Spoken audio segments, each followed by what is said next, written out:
திருப்பலியின் முன்னுரை. இன்று திரு வழிபாட்டின் ஆண்டின் 3ஆம் ஞாயிறு. இந்த ஞாயிறை மகிழ்ச்சியின் ஞாயிறு என்று அழைக்கிறோம். ஏனென்றால் இயேசுவின் பிறப்பு விழா நெருங்குவதால் அனைவருக்கும் மகிழ்ச்சியே தருகின்றது.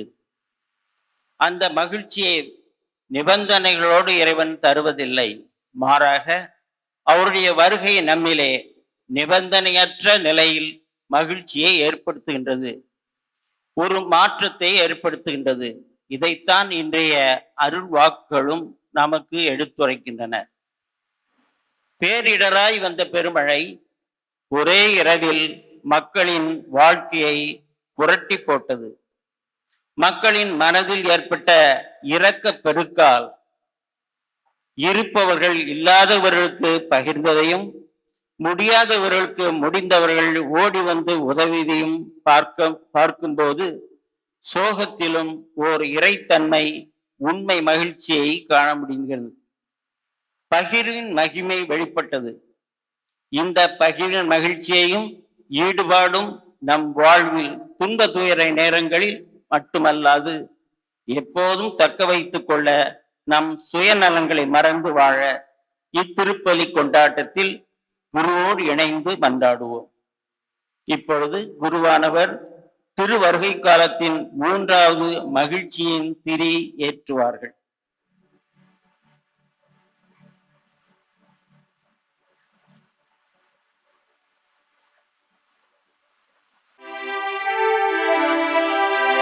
தந்தை மகன் தூய ஆவியாரின் பெயராலே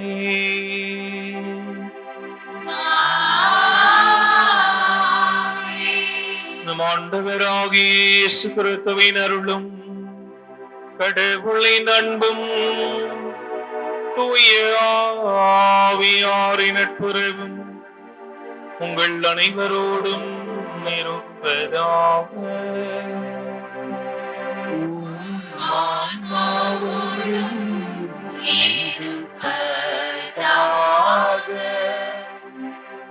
எப்பொழுதும் மகிழ்ச்சியாய் இருங்கள் என்கிற பவுலடியாருடைய இறை வார்த்தையை நாம் நம்முடைய சிந்தனையாக கொண்டு மகிழ்ச்சியாய் வாழ மறந்த நேரங்கள், அடுத்தவரை மகிழ்ச்சியாய் இருக்க தடையாய் இருந்த நேரங்கள் எல்லாவற்றையும் நினைந்து இறைவனுடைய பேர் இரக்கத்தை முன்னிட்டு மன்னிப்பு வேண்டுவோம்.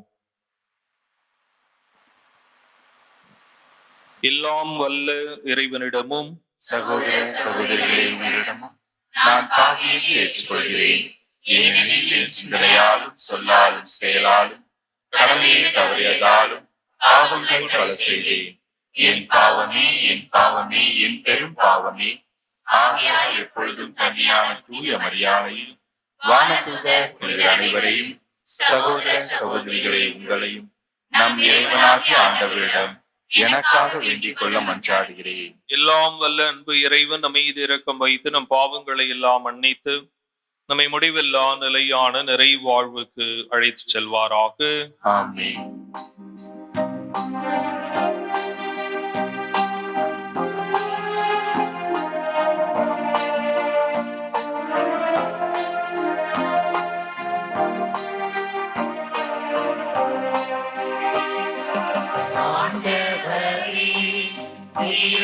இரக்கமாயிரும் கிறிஸ்துவே, இரக்கமாயிரும் ஆண்டவரே, இரக்கமாயிரும் கிறிஸ்துவே, இரக்கமாயிரும். தந்தையினாவை தவறுகள் செய்தோம், பாவங்கள் புரிந்து பாவியானோம். தந்தையினாவை தவறுகள் செய்தோம், பாவங்கள் புரிந்து பாவியானோம். ஆண்டவரே, இரக்கமாயிரும் கிறிஸ்துவே, இரக்கமாயிரும்.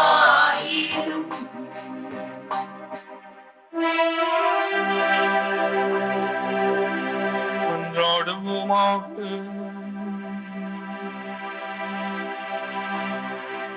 இறைவா, இயேசுவின் பிறப்பு பெருவிழாவை ஆவலுடன் எதிர்பார்த்திருக்கும் மக்களை நீ கண்ணோக்குகின்றே. அதனால் இத்தகைய மாபெரும் மீட்பின் மகிழ்வுக்கு நாங்கள் வந்து சேரவும், இதை பெருமகிழ்வோடும் மேலான வேண்டலோடும் என்றுமே கொண்டாடவும் ஆற்றல் பெற அருள்வீராக. உம்மோடு தூய ஆவியாரின் ஒன்றிப்பில் இறைவனாய் என்றென்றும் வாழ்ந்து அன்பு செய்கின்றவர் வழியாக உம்மை மன்றாடுகின்றோ.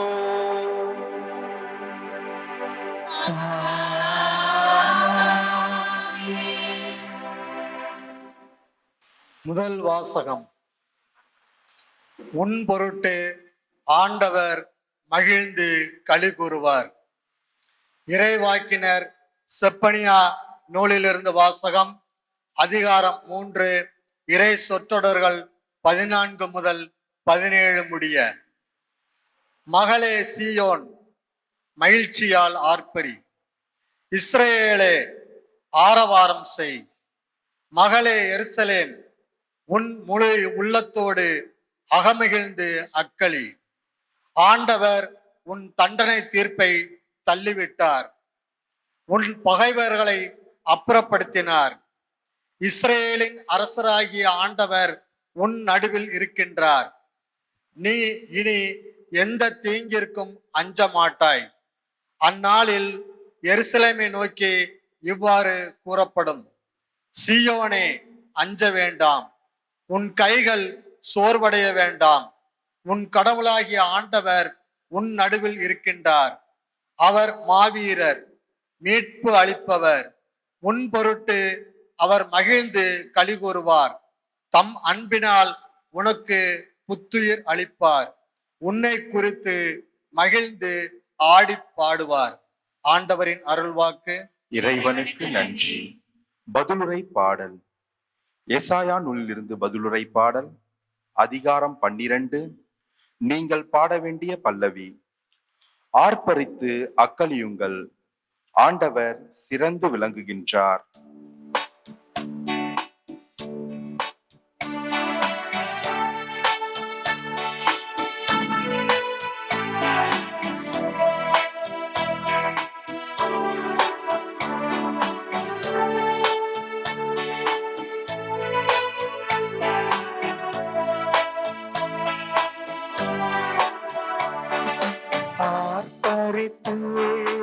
அக்களியுங்கள், ஆண்டவர் சிறந்து விளங்குகின்றார். ஆர்ப்பரித்து அக்களியுங்கள், ஆண்டவர் சிறந்து விளங்குகின்றார்.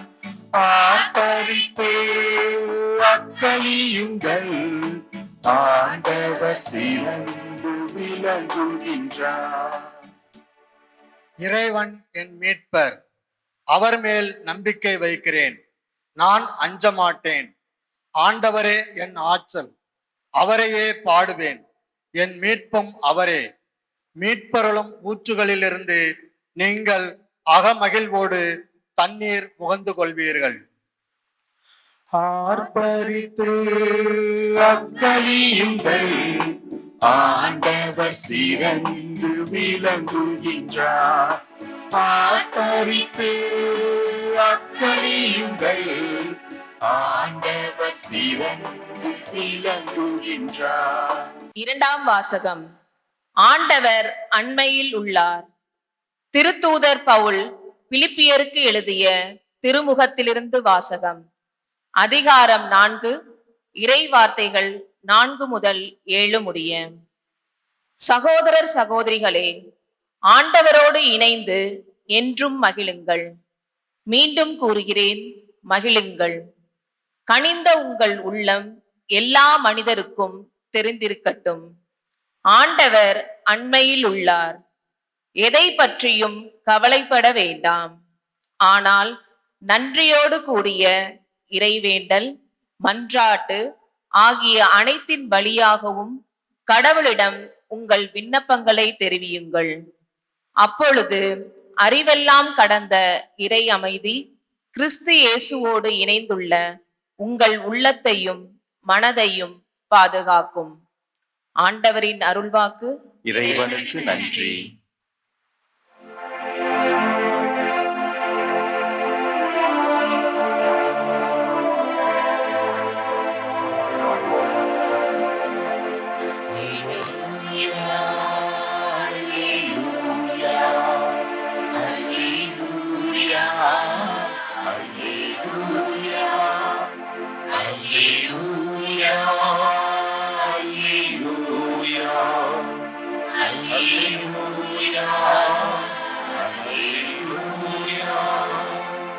ஆண்டவராகிய என் தலைவரின் ஆவி என் மேலுள்ளது. ஒடுக்கப்பட்டோருக்கு நற்செய்தி அறிவிக்க என்னை அனுப்பியுள்ளார். அல்லேலூயா, அல்லேலூயா, அல்லேலூயா, அல்லேலூயா, அல்லேலூயா. ஆண்டவர் உங்களோடு இருப்பாராக. உம் ஆன்மாவோடும் இருப்பாராக. லூக்கா எழுதிய தூய நற்செய்தியிலிருந்து வாசகம். ஆண்டவரே, மாட்சி உமக்கே. 3ஆம் அதிகாரம் 10 முதல் 18 வரை உள்ள இறை வார்த்தைகள். அக்காலத்தில் திருமுழுக்கு யோவான் போதித்துக் கொண்டிருந்த போது, நாங்கள் என்ன செய்ய வேண்டும் என்று கூட்டத்தினர் அவரிடம் கேட்டனர். அதற்கு அவர் மறுமொழியாக, 2 அங்கிகளை உடையவர் இல்லாதவரோடு பகிர்ந்து கொள்ளட்டும், உணவை உடையவரும் அவ்வாறே செய்யட்டும் என்றார். வரி தண்டுவோரும் திருமுழுக்கு பெற வந்து, போதகரே, நாங்கள் என்ன செய்ய வேண்டும் என்று அவரிடம் கேட்டனர். அவர், உங்களுக்கு குறிக்கப்பட்ட தொகைக்கு அதிகமாக எதையும் தண்டாதீர்கள் என்றார். படை வீரரும் அவரை நோக்கி, நாங்கள் என்ன செய்ய வேண்டும் என்று கேட்டனர். அவர், நீங்கள் எவரையும் அச்சுறுத்தி பணம் பறிக்காதீர்கள், யார் மீதும் பொய் குற்றம் சுமத்தாதீர்கள், உங்கள் ஊதியமே போதும் என்றிருங்கள் என்றார். அக்காலத்தில் மக்கள் மீட்பரை எதிர்பார்த்து கொண்டிருந்தார்கள். ஒருவேளை யோவான் மெசியாவாக இருப்பாரோ என்று எல்லாரும் தங்களுக்குள் எண்ணிக்கொண்டிருந்தார்கள். யோவான் அவர்கள் அனைவரையும் பார்த்து, நான் தண்ணீரால் உங்களுக்கு திருமுழுக்கு கொடுக்கிறேன், ஆனால் என்னை விட வலிமை மிக்க ஒருவர் வருகிறார், அவருடைய மிதியடி வாரை அவிழ்க்க கூட எனக்கு தகுதி இல்லை. அவர் தூய ஆவி என்னும் நெருப்பால் உங்களுக்கு திருமுழுக்கு கொடுப்பார். அவர் சுலகை தம் கையில் கொண்டு கோதுமையையும் பதரையும் பிரித்தெடுப்பார். கோதுமையை தம் களஞ்சியத்தில் சேர்ப்பார், பதரையோ அணையா நெருப்பிலிட்டு சுட்டெரிப்பார் என்றார். மேலும் பல அறிவுரைகள் கூறி மக்களுக்கு நற்செய்தியை அறிவித்தார். ஆண்டவரின் அருள்வாக்கு. இயேசுவே, உமக்கு புகழ். திரு இயேசுவில் அன்பிற்கினிய சகோதர சகோதரிகளே, கடவுளது நிறை அருளாலும் பேர் இரக்கத்தாலும் மீண்டும் ஒரு புதியதொரு நாளுக்கு இறைவன் நம்மை கடத்தி வந்திருக்கிறார், வழிநடத்தி வந்திருக்கிறார். இறைவனுக்கு நன்றி சொல்வோம். அந்த நன்றியோடு இன்று தாயாம் திரு அவை நம்மை மகிழ்ந்திருக்க ஒரு ஞாயிற்றுக்கிழமையை நமக்கு ஏற்படுத்தி தந்திருக்கிறது. நான் மகிழ்ச்சியாக இருக்கிறேன், நான் சந்தோஷமா இருக்கிறேன் அப்படின்றவங்க எல்லாம் கை தூக்குங்க. எல்லாருமே மகிழ்ச்சியா இருக்கிறோம். வெரி குட், சந்தோஷம். எனக்கு கவலைகளே இல்லை, துன்பங்களே இல்லை, சோதனைகளே இல்லை, சவால்களே இல்லை அப்படின்றவங்க கை தூக்குங்க. உங்களுக்கெல்லாம் சோதனையே இல்லை, துன்பமே இல்லை. Very good. கடவுள் உங்களை ஆசீர்வதித்திருக்கிறார். கடவுளுக்கு நன்றி சொல்லுங்கள். அன்பார்ந்தவர்களே, மனிதர்களாகிய நம்ம எல்லோருக்கும் துன்பங்கள் இருந்தாலும், துயரங்கள் இருந்தாலும், சோதனைகள் இருந்தாலும், சவால்கள் இருந்தாலும், ஆனாலும் இவற்றையெல்லாம் நாம் கடந்து எதிர்த்து சந்தித்து மகிழ்ச்சியோடு இருக்க வேண்டும் என்பதுதான் நம் எல்லாருடைய விருப்பமாக, ஆசையாக இருக்கிறது. அதனால்தான் திருப்பலியை நான் தொடங்கிய பொழுது உங்களுக்கு சொன்னேன். பவுலடியார் மிக அழகாக எழுதுகிறார். தெசலோனிக்கருக்கு எழுதுகிற பொழுது தன்னுடைய முதல் திருமுகத்திலே 5வது அதிகாரத்திலே 16வது இறைவார்த்தை, மிக அழகான ஒரு இறைவார்த்தை, எப்பொழுதும் மகிழ்ச்சியாய் இருங்கள். எனவே இந்த நாளிலே நாம் இதை சற்று அழுத்தமாக நம்முடைய மனதிலே நாம் பதித்துக் கொள்ள வேண்டும். திருவருகை காலத்தினுடைய 3ஆம் ஞாயிறு மகிழ்ச்சியின் ஞாயிறு. இதை நாம் எல்லோரும் அறிவோம். இதை நாம் இன்னும் சற்று கூடுதல் அர்த்தம் நிறைந்த ஒன்றாக, இதனுடைய பின்னணியை நாம் புரிந்து கொள்ள வேண்டும் என்றால், திரு அவை திருவருகை காலத்தினை 2ஆக பிரிக்கிறது. திருவருகை காலத்தினுடைய தொடக்கம் முதல் இந்த டிசம்பர் மாதம் 16ஆம் தேதி வரை முதல் பகுதி, அந்த நாட்களிலே நாம் என்ன செய்ய வேண்டும் என்றால், கிறிஸ்துவினுடைய 2ஆம் வருகையை குறித்து சிந்திக்க வேண்டும், தியானிக்க வேண்டும். அது முதல் பகுதி. அடுத்ததாக டிசம்பர் மாதம் 17ஆம் தேதி முதல் 24ஆம் தேதி வரை நாம் என்ன செய்ய வேண்டும் என்றால், பிறக்க போகிற குழந்தை இயேசுவை குறித்து நாம் நம்முடைய சிந்தனையை, தியானத்தினை மேற்கொள்ள வேண்டும். எனவே குழந்தை இயேசு பிறக்க போகிறார். அவருடைய பிறப்பு நாளானது மிக நெருக்கமாக என்னை அழுத்தி கொண்டிருக்கிறது. எனவே நான் என்னுடைய மீட்பரை பார்க்க போகிறேன், என்னுடைய மீட்பர் எனக்காக பிறக்க போகிறார் என்கிற மகிழ்ச்சியை நாம் கொண்டாட வேண்டும். அதனால்தான் இந்த திருவருகை காலத்தினுடைய 3ஆம் ஞாயிறை தாயாம் திரு அவை மகிழ்ச்சியின் ஞாயிறாக கொண்டாட அழைப்பு விடுக்கிறது. எதற்காக இந்த மகிழ்ச்சி? எதற்காக நான் மகிழ்ச்சியோடு இருக்க வேண்டும், அல்லது எதற்காக நாம் மகிழ்ந்திருக்க வேண்டும் என்கிற கேள்வி இயல்பாகவே ஒரு சில நேரங்களிலே நமக்குள் எழுகிறது. நம்முடைய திருமறையாகிய திரு விவிலியத்தை நாம் புரட்டுகிற பொழுது பல காரணங்கள் அதற்கென்று இருந்தாலும், பழைய ஏற்பாட்டிலிருந்து ஒரு உதாரணத்தையும் புதிய ஏற்பாட்டிலிருந்து ஒரு உதாரணத்தை மட்டும் நாம் நம்முடைய சிந்தனைக்கு எடுத்துக்கொள்ளலாம். பழைய ஏற்பாட்டினுடைய முதல் புத்தகம் தொடக்க நூலிலே நாம் வாசிக்கிறோம். முதல் அதிகாரம் 27வது இறைவார்த்தை. நாம் எல்லோரும் நன்கு அறிந்த இறைவார்த்தை. கடவுள் மானிடரை அவருடைய உருவிலும் சாயலிலும் ஆணும் பெண்ணுமாக படைத்தார். அப்படி என்றால், நான் கடவுளது உருவம், நான் கடவுளது சாயல், என்னிலே கடவுள் செயல்படுகிறார், நான் கடவுளது உருவத்தை, சாயலை தாங்கி இருக்கிறேன் என்கிற உணர்வு நாம் அனைவரும் மகிழ்ச்சியோடு இருப்பதற்கான முதல் காரணம். ஏன் நீங்கள் மகிழ்ச்சியோடு இருக்கிறீர்கள் என்று யாராவது நம்மை பார்த்து கேட்டால் நாம் சொல்ல வேண்டிய முதல் பதில் இதுவாகத்தான் இருக்க வேண்டும். நான் என்னை படைத்த கடவுளது உருவத்திலும் சாயலிலும் ஆணாகவும் பெண்ணாகவும் நான் படைக்கப்பட்டிருக்கிறேன்.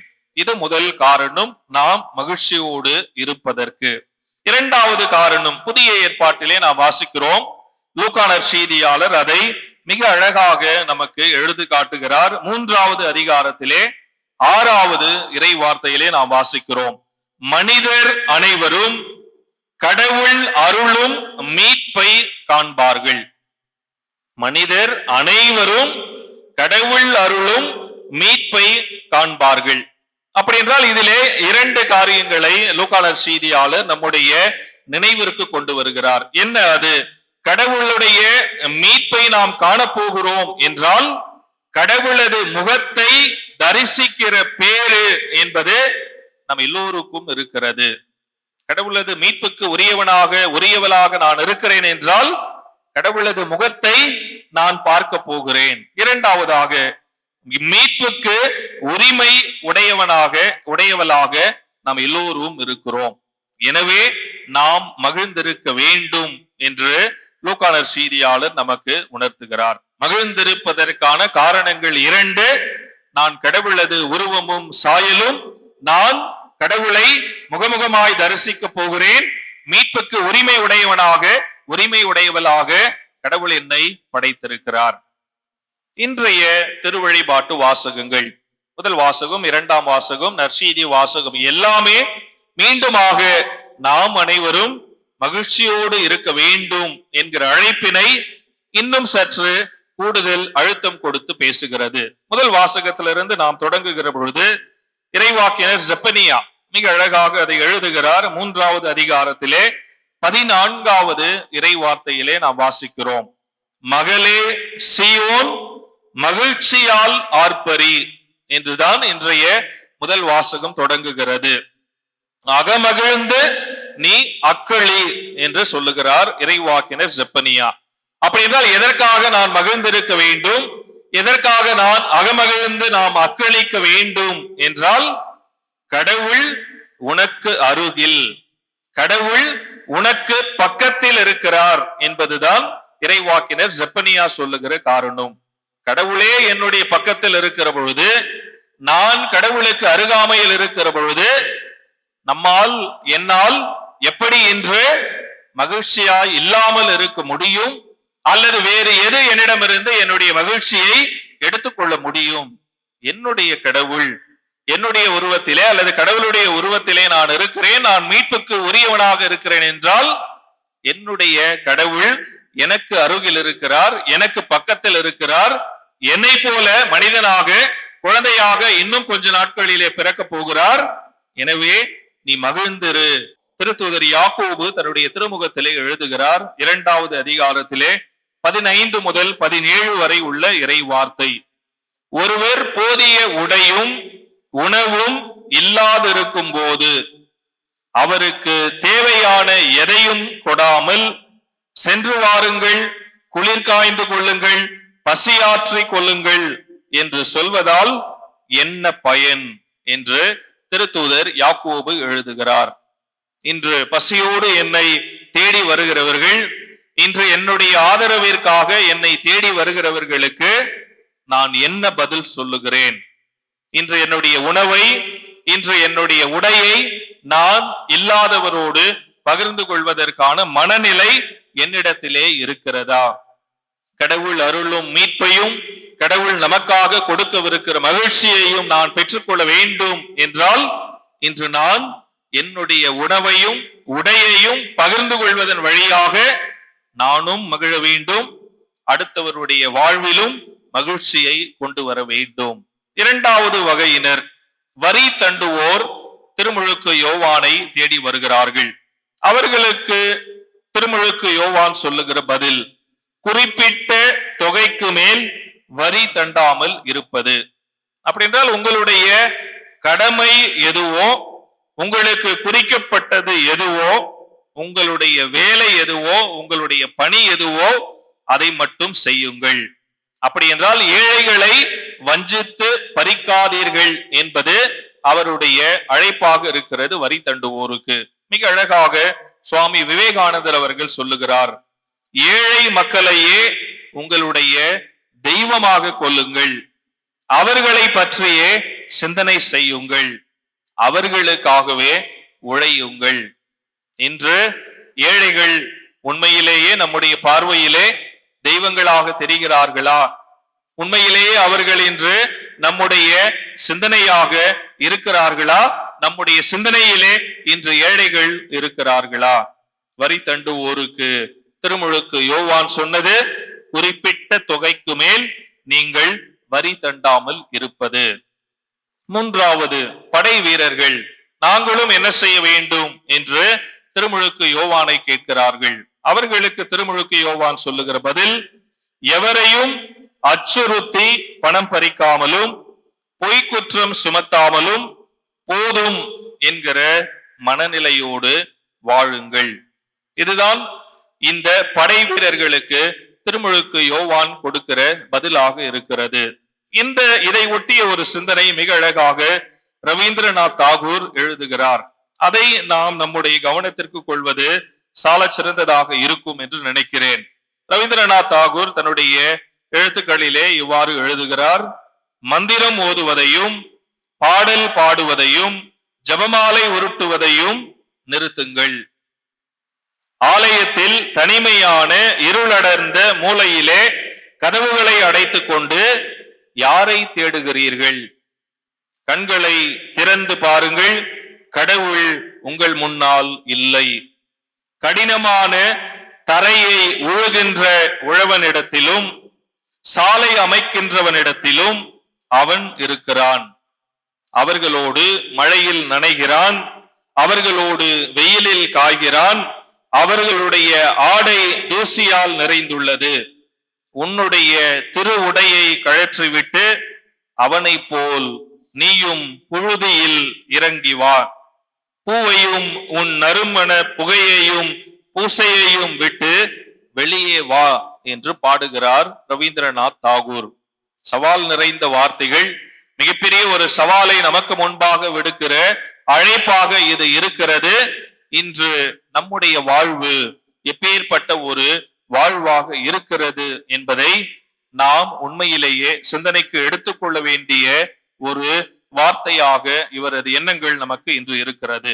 எனவே இவற்றை நாம் ஒட்டுமொத்தமாக சேர்த்து சிந்திக்கிற பொழுது, மனமாற்றம் என்பது வெளிப்படையாக சொல்லப்படுகிற ஒரு காரியமாக இருந்தாலும், இங்கே மனமாற்றம் என்றாலே ஒரு சிலர் அது மனம் சார்ந்தது, அகம் சார்ந்தது, உளம் சார்ந்தது என்று நாம் ஒரு வரையறையை இன்று வைத்திருக்கிறோம். மனமாற்றம் என்றால் மனம் மட்டும் மாறினால் போதும் என்று நாம் இங்கே நினைத்து கொண்டிருக்கிறோம். ஆனால் திருமுழுக்கு யோவான் இன்று மனமாற்றத்திற்கு புதியதொரு படிப்பினையை நமக்கு கற்றுக் கொடுக்கிறார். மனமாற்றம் என்பது உளம் சார்ந்த ஒன்று அல்ல, மாறாக அது அறம் சார்ந்த ஒன்று. மனமாற்றம் என்பது செயல்கள் சார்ந்த ஒன்று. மனமாற்றம் என்பது அறநெறி செயல்களை நீங்கள் செய்வதுதான் மனமாற்றம் என்பது திருமுழுக்கு யோவானினுடைய படிப்பினையாக இருக்கிறது.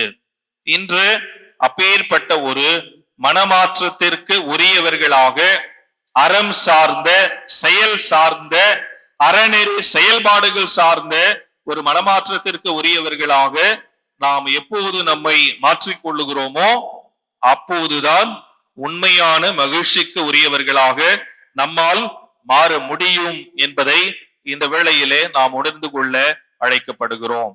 அப்படி என்றால் எப்பேற்பட்ட மனமாற்றம் இன்று நமக்கு தேவைப்படுகிறது என்கிற அந்த கேள்வியை இன்று நாம் நம்முடைய அன்றாட வாழ்விற்கான சிந்தனையாக மாற்றிக்கொள்ள வேண்டும். எவ்வாறு அந்த கூட்டத்தினரும் வரி தண்டுவோரும் படை வீரர்களும் திருமுழுக்கு யோவானிடத்திலே வந்து கேட்டார்களோ, அதே கேள்வியை இன்று நாம் எல்லோரும் முதலிலே நம்மை நோக்கி நாம் கேட்டுக்கொள்ள வேண்டும். அடுத்ததாக நம்முடைய ஆண்டவரை நோக்கி நாம் கேட்க வேண்டும். நான் என்னுடைய மனமாற்றத்திற்கு என்ன செய்ய வேண்டும்? ஆண்டவரே, என்னுடைய மனமாற்றம் செயல் நிறைந்த ஒன்றாக, அறம் சார்ந்த ஒன்றாக இருக்க வேண்டும் என்றால் இன்று நான் என்ன செய்ய வேண்டும் ஆண்டவரே என்கிற கேள்வி நம்முடையதாக மாற வேண்டும். ஆண்டவராம் இயேசுவே வாரும் என்கிற அந்த ஒரு சிறு ஜெபத்தினை நாம் தொடர்ந்து நம்முடைய ஜெபமாக மாற்றுகிற பொழுது நம்முடைய கேள்விக்கு வரப்போகிற இயேசு கண்டிப்பாக நல்லதொரு பதிலை நமக்கு கொடுப்பார். அந்த பதிலுக்கு செயல் வடிவம் நாம் கொடுக்கிற பொழுது நம்முடைய வாழ்வு மகிழ்ச்சியின் வாழ்வாக மாறும். இன்றைய நற்செய்தியினுடைய இறுதியை நிறைவு பெறுவதை போல, கோதுமையையும் பதரையும் பிரிப்பது போல நாம் அப்போது பலன் தருகிற, நன்மை கொடுக்கிற கோதுமையை சார்ந்தவர்களாக இருப்போம். அந்த கோதுமையை போல இருப்போம் என்பதை உணர்ந்து கொண்டு மகிழ்ச்சியின் மக்களாக மனமாற்றம் பெற வேண்டி அறம் சார்ந்த செயல்களை செய்து அதன் வழியாக எப்பொழுதும் நாம் கடவுளோடு சேர்ந்து மகிழ்ந்திருக்க இறையருள் வேண்டுவோம். இறைவன் நம் எல்லோரையும் நிறைவாய் ஆசிர்வதிப்பார். அனைவரும் எழுவோம், நம்முடைய விசுவாசத்தை அறிக்கையிடுவோம்.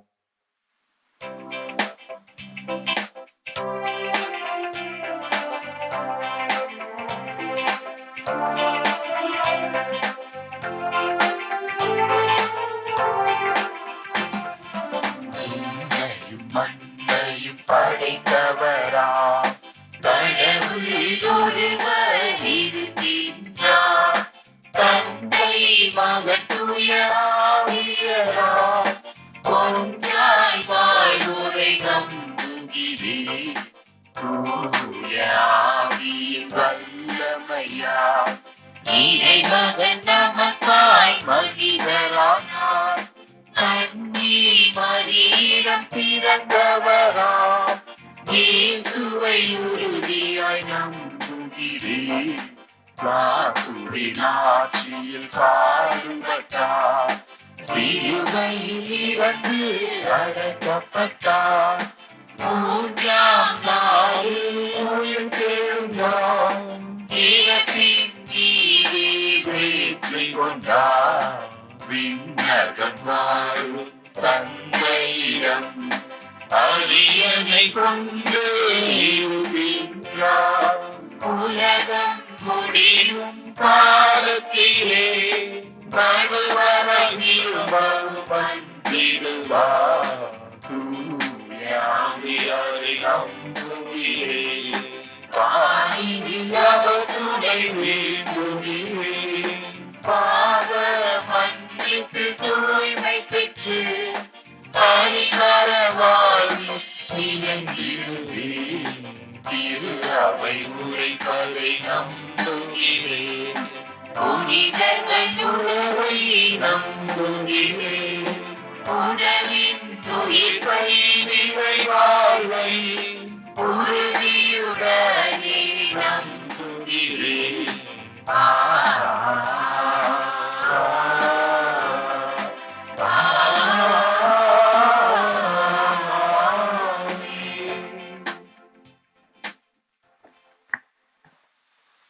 இப்பொழுது அறிக்கையிட்டிருக்கிற நம்பிக்கை அறிக்கையோடும் அதே விசுவாசத்தோடு நம்பிக்கையோடு நம்முடைய விண்ணப்பங்களை, வேண்டுதல்களை பக்தியாய் ஜெபிப்போம். அன்பின் இறைவா, திருவருகை காலத்தின் 3ஆம் ஞாயிறாக இன்று திரு அவையில் இருக்கும் மகிழ்ச்சி திரு அவையில் மட்டுமல்லாமல் உலகில் இருக்கும் அனைத்து மாந்தருக்கும் கிறிஸ்துவின் மகிழ்ச்சியின் நிறைவில் என்றும் நிலைத்து நிற்க பிறக்கும் பாலன் இயேசு கிறிஸ்துவின் வழியாக எல்லாம் வல்ல இறைவா உம்மை மன்றாடுகின்றோம். காலத்தில் அறிகுறிகளை அறிந்த எம் இறைவா, மனிதனை இவ்வுலகில் படைக்கப்பட்ட அனைத்தையும் நீ ஆண்டு கொள்வாயாக என்று கூறி படைப்பின் மேன்மையை உணர்த்தினீர். ஆனால் இன்று நாங்கள் இயற்கைக்கு எதிராக செய்த அனைத்து தவறுகளையும் மன்னித்து இயற்கையை நாங்கள் நேசிக்கவும் பாதுகாக்கவும் இன்றைய தலைமுறையினருக்கு நல்ல தேசத்தை கொடுக்கவும் உமது அருளை பொழிய வேண்டும் என்று எல்லாம் வல்ல இறைவா உம்மை மன்றாடுகிறோம். குணமளிக்கும் வல்லலே எம் இறைவா, மழையினால் பாதிக்கப்பட்ட குழந்தைகள், முதியோர்கள், அனாதைகள், கைவிடப்பட்டோர் ஆகிய அனைவருக்கும் தேவையான பாதுகாப்பையும் சுகத்தையும் தொற்று நோயிலிருந்து பாதுகாப்பையும் தந்தருளும். மேலும் நம் வீண் பெருமைகளின் கடினமான ஓரங்களை மிருதுவாக்கி இயேசுவுக்கு இடம் உருவாக்கும் காலம் இத்திருவருகை காலம் என்பதை உணரும் அருள் வேண்டும் என்று எல்லாம் வல்ல இறைவா உம்மை மன்றாடுகிறோம். எல்லாம் வல்ல இறைவா எங்கள் மன்றாட்டை கேட்டருளும். தோழமையின் நாயகனே எம் இறைவா, வரப்போகும் கிறிஸ்து பெருவிழாவை நாங்கள் வெறும் வெளி அடையாளங்களை தவிர்த்து ஆடம்பரங்களை குறைத்து ஆன்மீக தயாரிப்பில் எங்கள் கவனத்தை செலுத்தி ஜாதி மத பேதமின்றி உமது பிறப்பின் செய்தியை நற்செய்தியாக சான்று பகர எல்லாம் வல்ல இறைவா உம்மை மன்றாடுகிறோம். எல்லாம் வல்ல இறைவா எங்கள் மன்றாட்டை கேட்டருளும். கரங்களை குவித்து கண்களை மூடி நம்முடைய ஆழ் மனதில் இருக்கிற நம்முடைய தனிப்பட்ட தேவைகளுக்காக மௌனமாக ஜெபிப்போம். இந்த மன்றாட்டுக்களை எல்லாம் எங்கள் ஆண்டவர் ஆகிய கிறிஸ்து இயேசு வழியாக உம்மை மன்றாடுகின்றோம். ஆமென்.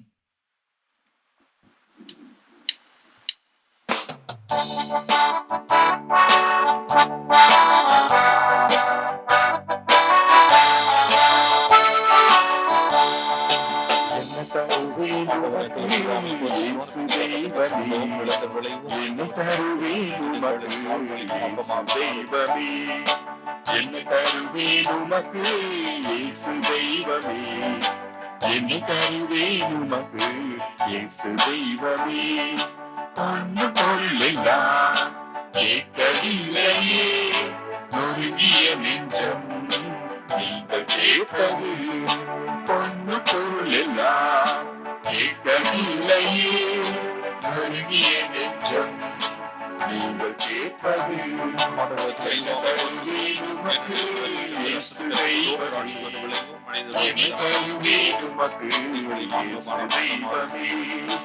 என்ன தருவேன் உமக்கு இயேசு தெய்வமே, என்னை தருவேன் உமக்கு இயேசு தெய்வமே. சகோதர சகோதரிகளே, என்னுடையதும் உங்களுடையதுமான இக்கல்வாரி பலி எல்லாம் உள்ள தாயும் தந்தையுமாக இறைவனுக்கு ஏற்புடையதாகும்படி ஜெபியுங்கள். ஆண்டவர் தமது பெயரின் புகழ்ச்சிக்காகவும் மாட்சிக்காகவும் நமது நன்மைக்காகவும் புனித திரு அவை அனைத்தின் நலனுக்காகவும் உமது கையில் இருந்து பலியை ஏற்றுக்கொள்வாராக. ஆண்டவரே, நீங்கள் இறை பற்றின் வெளிப்பொருளை இடைவிடாத உமக்கு பலியாக ஒப்புக் கொடுக்கின்றோ. நீர் நிறுவிய தூய மறை நிகழ்வுகளை காணிக்கை நிறைவேற்றி உமது மீட்பு எங்களில் ஆற்றலுடன் செயல்பட செய்வதாக எங்கள் ஆண்டவராகிய கிறிஸ்து வழியாக உம்மை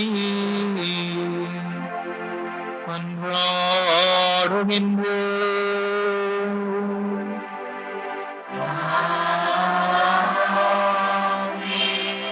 ஆண்டவர் உங்களோடு இருப்பாராக.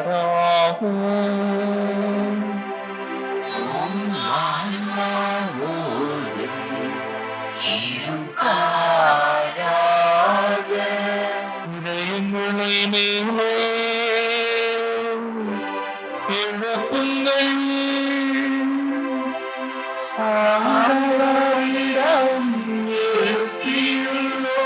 நம் இறைவனாகிய ஆண்டவருக்கு நன்றி கூறுவோம். தகுதியும்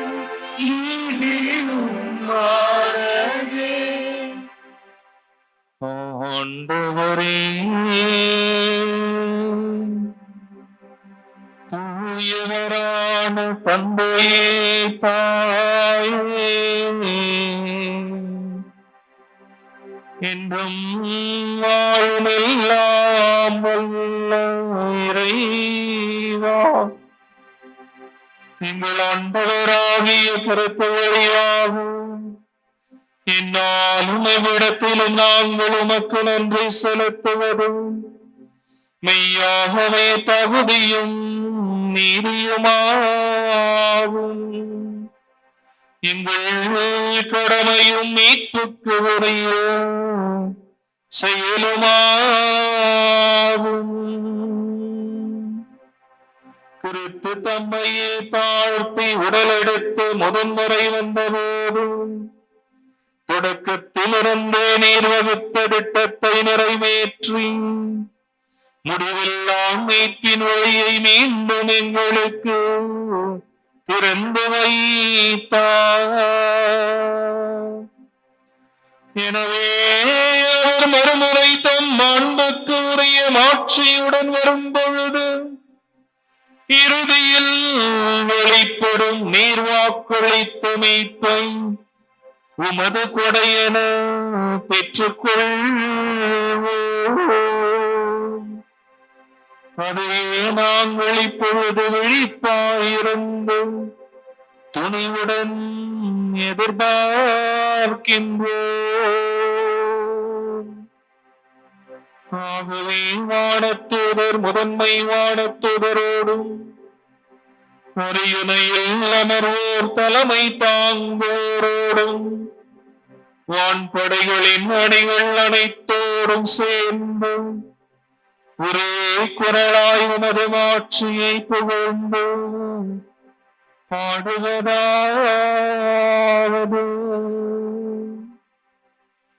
தூயவர் தூயவர் தூயவர் வான் படைகளின் கடவுளாம் ஆண்டவர். விண்ணகமும் மண்ணகமும் உமது மாட்சியால் நிறைந்துள்ளன. உன்னதங்களிலே ஓசன்னா. ஆண்டவர் பெயரால் வருகிறவர் ஆசி பெற்றவர். உன்னதங்களிலே ஓசன்னா.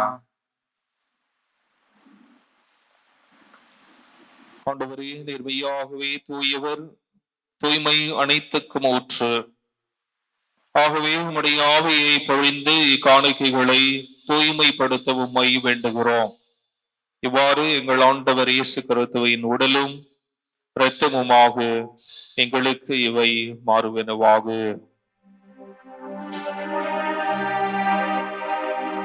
அவர் பாடுபட உள்ளம் கண்ணிந்து தம்மை கையளித்த போது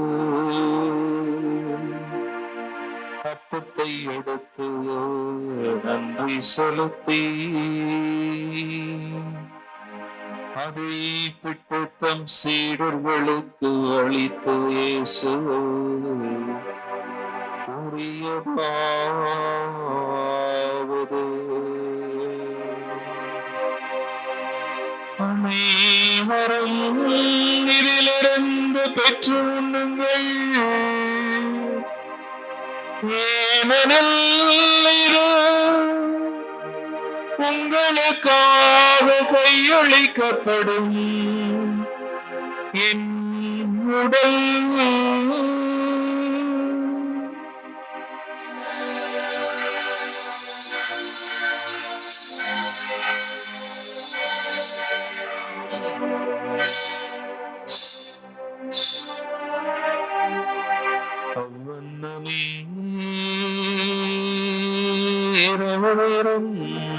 அருந்திய பின் கிண்ணத்தையும் எடுத்து மீண்டும் உமக்கு நன்றி கூறி தம் சீடர்களுக்கு அளித்து இயேசு கூறியதாவது, அனைவரும் இதிலிருந்து பெற்று பருகுங்கள். ஏனெனில் இது புதிய நிலையான உடன்படிக்கைக்குரிய என் இரத்தத்தின் கிண்ணம். இது பாவ மன்னிப்புக்கென்று உங்களுக்காகவும் பலருக்காகவும் சிந்தப்படும். இதை என் நினைவாக செய்யுங்கள்.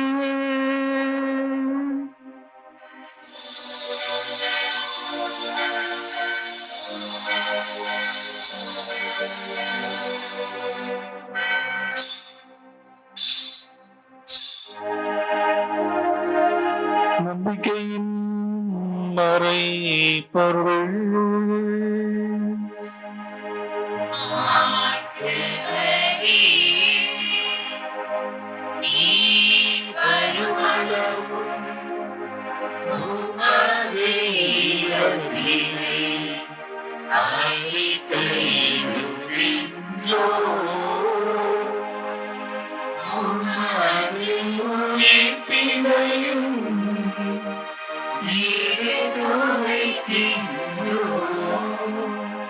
ஆகவே ஆண்டவரை நாங்கள் கிறிஸ்துவின் இறப்பையும் உயிர்ப்பையும் நினைவு கூர்ந்து வாழ்வதரும் அப்பத்தையும் மீட்பு அளிக்கும் கிண்ணத்தையும் உமக்கு ஒப்புக் கொடுக்கிறோம். உம் திருமணன்று மக்கொழியும் பெரிய தகுந்தவர்களை நீங்களை ஏற்றுக்கொண்டீர். எனவே உமக்கு நன்றி செலுத்துகிறோம். மேலும் கிறிஸ்துவின் உடலிலும் இரத்தத்திலும் பங்கு கொள்ளும் எங்களை தூய ஆவியார் ஒன்று சேர்க்க வேண்டும் என உமை தாழ்மையுடன் மன்றாடுகிறோம். ஆண்டவரே, உலகெங்கும் பரவி இருக்கும் உமது திரு அவையை நினைவு கூர்ந்தருளும்.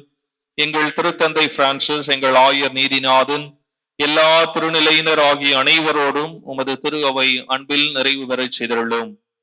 மேலும் உயிர்த்தெழும் எதிர்நோக்குடன் துயில் கொள்ளும் எங்கள் சகோதரர் சகோதரிகளையும் இறந்தோர் அனைவரையும் பேர் இரக்கத்துடன் நினைவு கூர்ந்து உமது திருமகள் ஒளியினுள் ஏற்றருளும். எங்கள் அனைவர் மீதும் இரக்கமாயிரும். கடவுளின் கன்னித்தாயான புனித மரியா, அவருடைய அன்பு கணவரான புனித யோசேப்பு, திருத்தூதரான தூய தோமா, புனித அந்தோனியார், புனித அன்னை திரேசா, ஏனைய திருத்தூதர்கள், இவ்வுலகில் உமக்கு உகந்தவராய் இருந்தோர் ஆகிய புனிதர் அனைவருடனும் நாங்கள் நிலைவாழ்வில் பங்கு கொள்ளும் தகுதி பெற்று உம் திருமகன் இயேசு கிறிஸ்து வழியாக உம்மை புகழ்ந்தேத்தும் வரமருள உம்மை மன்றாடுகின்றோம்.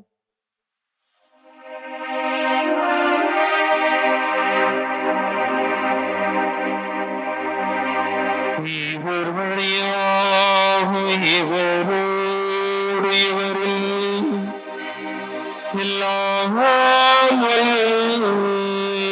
இறைவனாகிய தந்தையே தாயே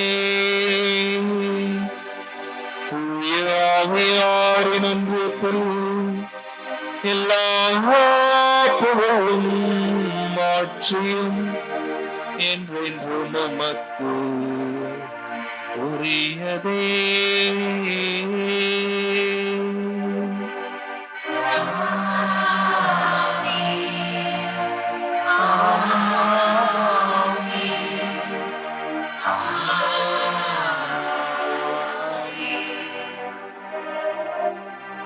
மீட்பரின் கட்டளையால் கற்பிக்கப்பட்டு இறை படிப்பினையால் பயிற்சி பெற்ற நாம் துணிந்து பாடுவோம். விண்ணுலகில் இருக்கின்ற எங்கள் தந்தையே, உமது பெயர் தூயதென போற்றப்படுக. உமது ஆட்சி வருக. உமது திருவுளம் விண்ணுலகில் நிறைவேறுவது போல மண்ணுலகிலும் நிறைவேறுக. எங்கள் அன்றாட உணவை இன்று எங்களுக்கு தாரும். எங்களுக்கு எதிராக குற்றம் செய்வோரை நாங்கள் மன்னிப்பது போல எங்கள் குற்றங்களை மன்னியும்.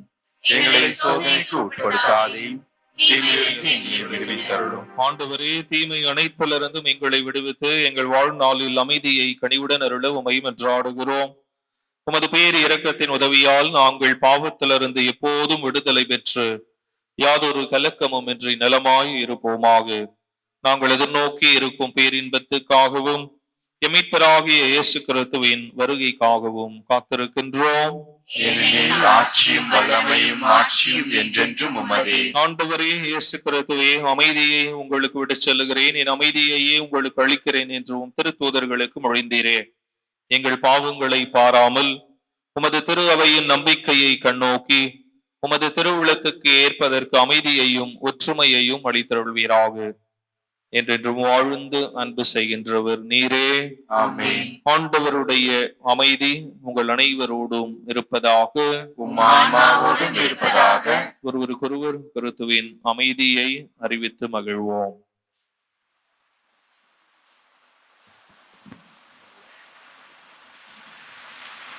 உலகின் பாவங்களை போக்கும் இறைவனின் செம்மறியே, எங்கள் மேல் இரக்கமாயிரும்.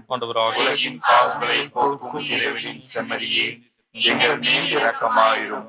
உலகின் பாவங்களை போக்கும் இறைவனின் செம்மறியே, எங்களுக்கு அமைதியை அளித்தருளும். இதோ இறைவனின் செம்மறி, இவரே உலகின் பாவங்களை எல்லாம் போக்குபவர். அறம் சார்ந்த செயல்களின் வழியாக மனமாற்றத்தினை நாம் வெளிப்படுத்தி அதன் வழியாக இந்த கடவுள் நமக்காக தயாரித்து வைத்திருக்கிற மீட்பிற்கு உரியவர்களாக மகிழ்ந்திருக்க உணவாய் வருகிறார், விருந்துக்கு அழைக்கிறார். அழியா மகிழ்ச்சியின் ஆன்ம உணவிற்கு அழைப்பு பெற்ற நாம் அனைவரும் பேறு பெற்றோர். ஆண்டவரே, நீர் என்னிடத்தில் எழுவர நான் தகுதியற்றவள். ஆனால் ஒரு வார்த்தை மட்டும் சொல்லியருளும், எனது ஆன்மா நலமடையும். கிறிஸ்துவின் உடலும் இரத்தமும் என்னை காத்து எனக்கு நித்திய வாழ்வு அளிப்பதால்.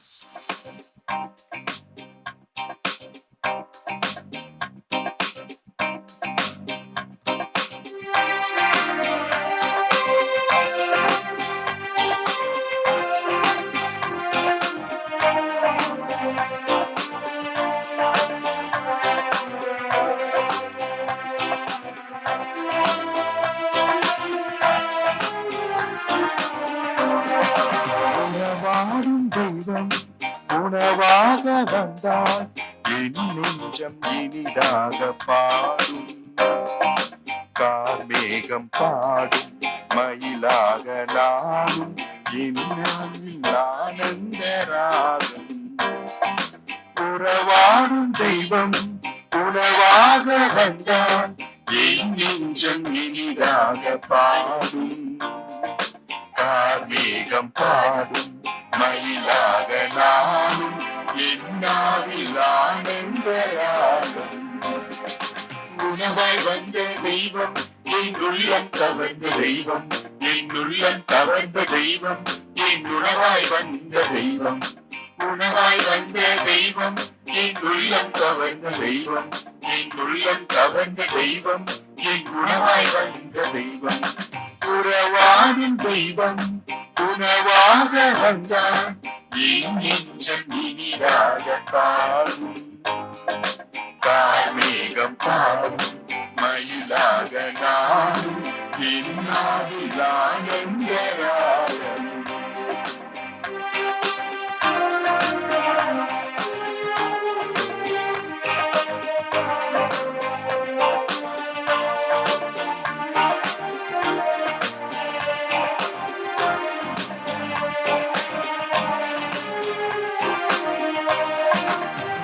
கொண்ட மன்னா உன் மனக்கோலம் காண வியப்போடு உனை தேடினே.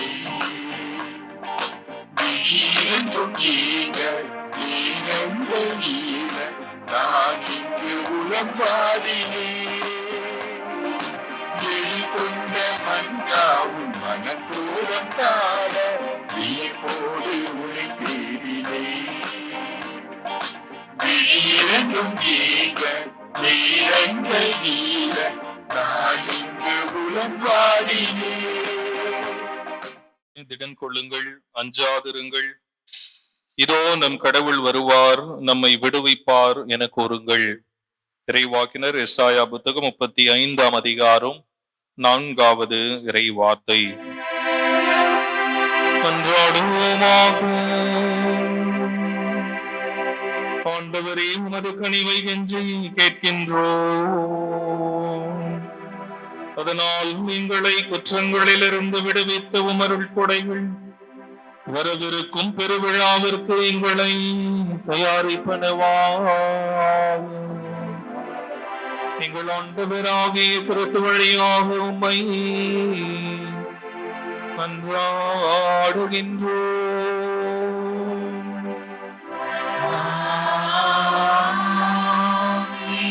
ஆண்டவர் உங்களோடு இருப்பாராக.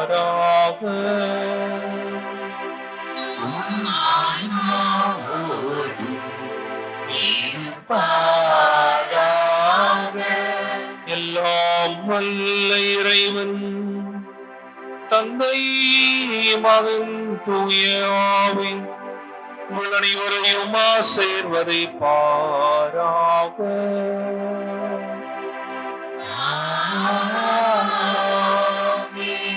அறம் சார்ந்த செயல்களின் வழியாக எப்பொழுதும் மகிழ்ந்திருக்க சென்று வாருங்கள். திருப்பலி நிறைவேறிற்று. இறைவனுக்கு நன்றி.